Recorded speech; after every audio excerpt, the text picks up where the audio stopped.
19 ایول سال 2023 ساعت 12:26 دقیقه به وقت دوشنبه و ساعت 11:26 به وقت کابل در مرز تاجیکستان و افغانستان باز یک زمین لرزه شدید رخ داده است.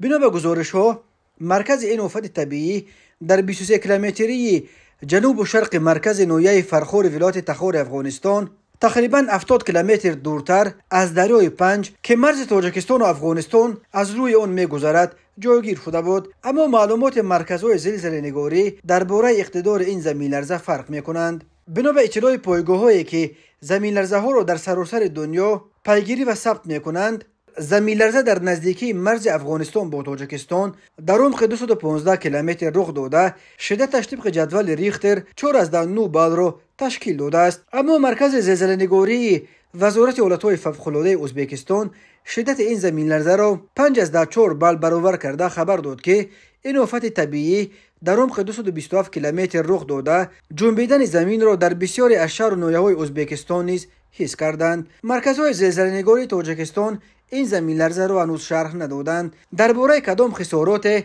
بر اثر این آفت طبیعی نیز تا این ساعت گزارش به دست نرسیده است. تاجیکستان در یک منطقه زلزله‌خیز قاره آسیا جایگیر شده، هر سال در قلمروش صدها زمین جنبی ثبت می شود.